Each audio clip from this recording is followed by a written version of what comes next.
Have you ever wondered why you keep losing deals despite following the script to a T? I see this all the time. The closer gets a perfect opportunity 3 minutes into the call to be able to dive into pain.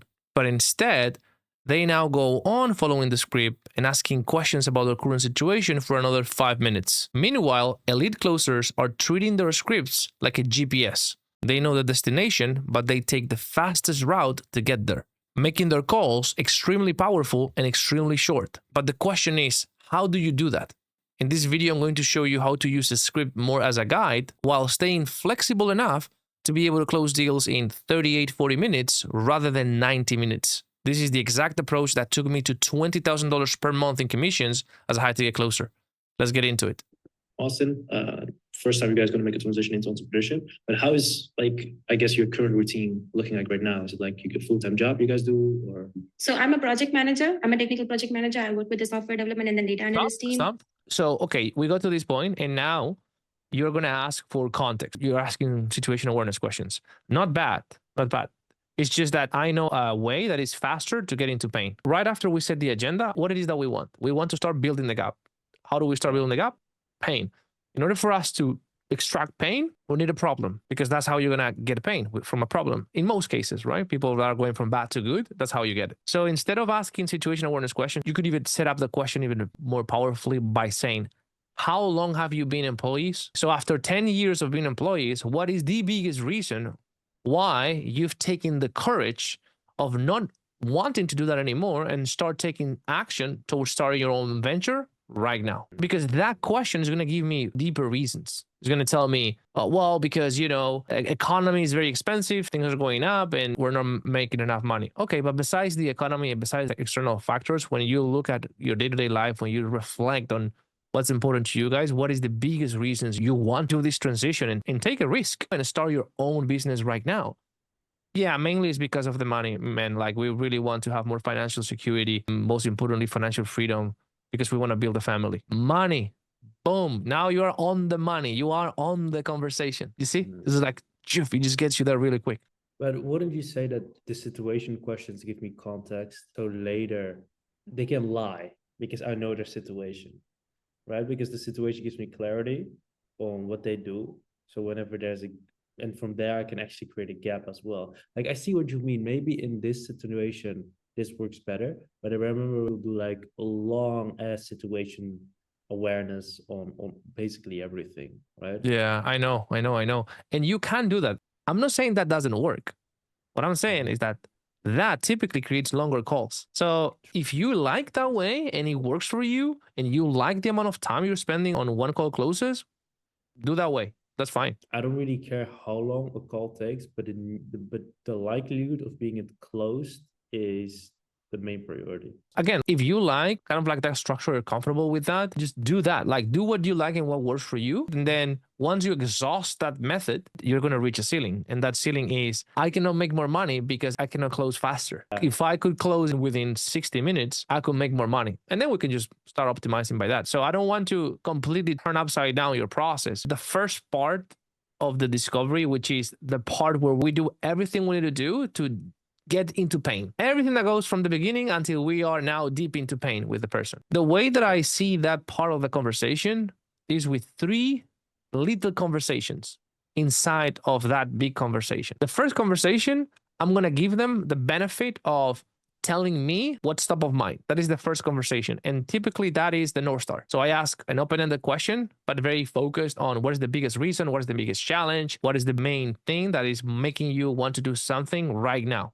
If they give that to me and they offer me a window of a problem, I take it. And now I just go down deep into pain, which in most cases, if this has been properly set and the sales process is properly established, that's what's going to happen. And you're going to have a lot of efficiency, because from North Star, without having to cover current situation, you're going to get to pain, which is beautiful. But if for whatever reason, in this first conversation, I just try, probe, clarify, they don't give me anything that is tangible, that is a window of opportunity for me to go into pain, then I have my second conversation.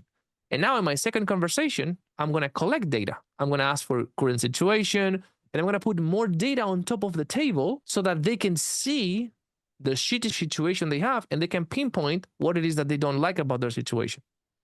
That is the second conversation. And then if for whatever reason I'm dealing with a very difficult lead, and after these two little conversations, I still do not have anything that I can probe into to extract pain, then the last conversation is what I call a carry. It's like you carry them literally and you put them in front of a problem, which is picking one of the data points that they've shared with you already, and then you do a breakdown of that.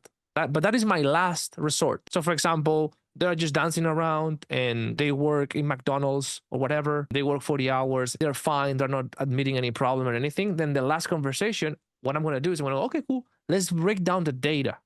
And it's like, cool. So you work X amount of hours. You make this amount of money. Let's just make the data by hour. This is how you make by the hour. You make $5 an hour. So you're saying right now that you want to live this life and be able to experience this, but right now with what you're doing, you're spending 40 hours a week of your time and you have a $5 per hour ratio. That's where your wealth is at. That's your current level of financial freedom and time freedom.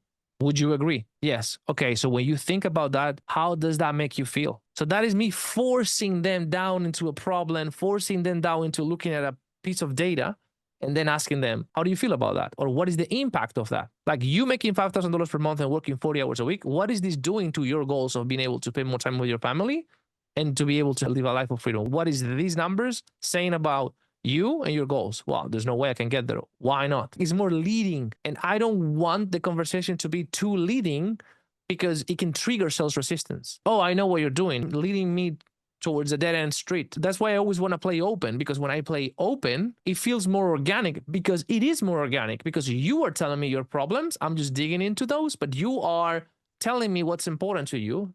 And the power of influence is much bigger because they are saying it. They are leading their own sales process. True. The first one I never get, makes sense with this offer. Second one, I can. What if it wasn't like you thought it was? If I were to hop on these conversations, do you think I could get a problem right away from the first little conversation from North Star? I know I would. It could be a limiting belief. If I know what is the situation with how lost they are during the sales process, first thing I'm going to do when they book a call, message. Bum, bum, bum. Hey, this is Paulo here. I see that you guys booked a call. Is this correct? Yes. Okay, great. I would just give them context to make sure they show up with the right context. And then when they show up, I'm going to go, okay, Melina, right? Yes. Hey, Melina, how is it going? Paulo here. Nice to meet you. Nice to meet you. Okay, so we're booked today for 45 minutes. Is that correct? Yes. Okay. I have a lot of calls, so I've been sending messages to everybody. I know we've been messaging the WhatsApp. Were you able to go through the resources I sent you? Oh, yeah, I went through it. Okay, it's just to confirm, we're on this call today because you're looking for external help and you really want a mentor on your side that can help you start an AI business automation. Is that correct? Yes. Okay, so I'm going to tell you how we run these calls, okay? You tell me what you think. So the first part is really diving into your situation right now, why specifically you believe this is the best vehicle for you and why you're considering this as your way to escape the matrix. And then specifically as well, what are the main obstacles and what are your biggest goals? What are you trying to accomplish from this? After that, if based on that, there's alignment with what we do over here and with the type of people that we work with, then I'm more than happy to walk you through the program and answer all your questions. Sound good? Yeah, sounds like a plan. So I have everything perfectly set up right now. When I hit them with, okay, so what would you say when it comes to your business life or your money life or whatever? What is the biggest reason you want to start an AI agency business right now? And they're going to tell me, bro. And I say, well, like we've been employees for a long time and we really want to build something of our own, becoming our own boss. Okay, that's very interesting. You said that with a lot of emphasis. When you say we want to become our own boss, with that emphasis, can you tell me a little bit more about what that means? Yeah, we would just simply like to make more money and just be more control of our time. That's the biggest thing. Why do you feel that's the biggest thing? What are you seeing right now? What are you noticing right now with your day-to-day or your current line of work that doesn't make you feel that you're in full control of your life? We work a lot of hours, man. It's just constantly on the clock. Constantly on the clock? I'm from Spain, so can you break that down for me a little bit just so I can see that?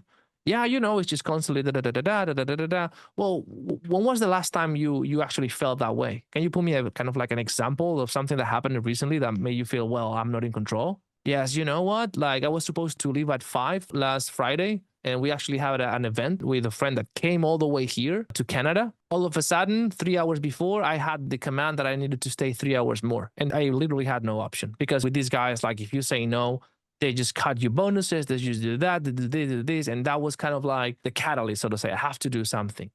Like, oh, how did that make you feel? When you had to talk to your friends that were supposed to come on Friday, like how the conversation went. And I'm in pain already. Oh man, it was just like crazy because, I really wanted to see them and, because of this and da da da da da. And I'm already in pain. I haven't even asked them about the current situation. What do they do? How long they do that? How many hours they work? Do they have a family they're taking care of? Do they commute? Do they not commute? I haven't asked them any of that, right? That's my first shot. My first shot is just like being present, focusing in, asking my North Star question, then my 2, 3, 4 follow-up questions after the North Star. And I always get something there, or almost always, like 90% of the times. And then the 10% of the times I don't get anything, then yes, then I just move into current situation. Okay, cool. We can definitely dive into those things. What do you guys do for a living? How long have you been doing that? Do you like it? You don't like it? Who else is doing that with you? Who else is, then I would just go into my second part of the conversation. Is this making sense? Or I'm overwhelming you? Makes sense. Okay, cool. All right. No, You can play it more if you want. Okay. Did you know did it come out of the blue, or was it you already knew, okay, the contract is ending, that's when the job will stop? No, so I did know like before 2 months, and I could like apply, but I just didn't want to do anything. I wanted to just take some time. Yeah. Okay. Is that because you didn't like the job, or?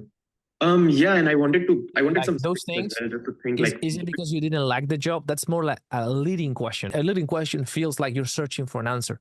So current situation questions should be around the main problems that the ICP or that the audience have. Otherwise, situation awareness questions are going to become irrelevant. I'm going to put you an example. If we are in a business opportunity offer that is about making money, then it makes sense that I ask, what is it that you do for a living? Because with that, I'm going to be able to conduct the conversation towards how much money do you make? Not also how much money do you make, but what are the time and the resources that takes you to make that money? And the correlation is because you're looking for another money-making vehicle. So your situation awareness questions are questions that allows the prospect to see potential problems about their current situation. So if you ask a question that doesn't allow the prospect to raise the awareness about potential problems about the current situation, then it's a completely waste of time. That question doesn't help us. So for example, if you say, what do you do for a living? I'm a tech developer. Cool. What program do you use to develop? That question is irrelevant. It doesn't help you. It doesn't help the person get awareness about the problem. Yeah. But the question because it was a year ago when the contract ended, and he didn't start to work since then. That's basically what he tells me. He's been not doing anything for a year. He has a partner. His partner is working, right? So what other situational question? Like I can imagine 10 pain points just out of that, which he might have right now. What would you have done in this situation? If someone tells me my partner has been working the whole time, I was working, but I've been unemployed for the last year, they might not say that. They might just massage it. I haven't been working for a while. Oh, okay. So you're not working right now? No. Okay. So how long have you been unemployed? Over a year. Oh, okay. So when you say that you've been unemployed over a year, does that mean that Ayusha has been the main provider, kind of like for the family over the last year? Oh, yeah. Okay. Yo, Well, okay. just for me to understand, kind of like each person is different. Oh, yes. Okay, why is that though, if I can ask? I just want to know why you've been unemployed for a year, because maybe it's because he has an injury or something. Maybe it's like, because I don't want to go back to tech. Why you don't want to go back to tech? I hate it. Right? So the situation awareness questions are not like a machine gun. I'm just going to vomit all these questions. And then at the end, I'm going to hope that he's going to cry.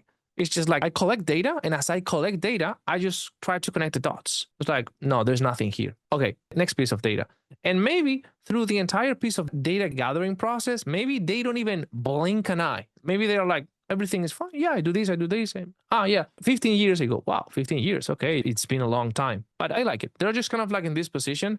I don't fucking care. At the end of the whole data gathering, if I don't see any window of opportunity, then I don't have anything. But if I see any window of opportunity, I'm just gonna go in. That's why I'm asking questions. I'm looking for a window of opportunity to create pain. So basically, the moment you see it, you don't care how long the situation is, how short it is, how long it is. The moment you see it, you go in straight. You don't matter how much info you gather, you go straight into it. Why are we asking these questions? Like, why are we asking current situation questions or problem awareness questions? Why? because we want to find an issue and then we just want to poke the issue and get the pain. So if you just give me pain for free, you give me a window like a shortcut, I'm going to take it. Wouldn't you say that question has Ayushi being the main provider? It can also be interpreted as a leading question, isn't it? Yes, that's right. What could be a less leading question that's still going to get the same answer? I don't know. Who is the main provider? Fuck yes. Yeah. So I guess just so I can kind of like understand the situation. So for the last 12 months, who has been the main provider? Yeah, Dad, all of it. All right. Hope you liked this training. If you did, hit the like button, subscribe to the channel if you aren't already. And if you want to close more deals, simply watch this video next.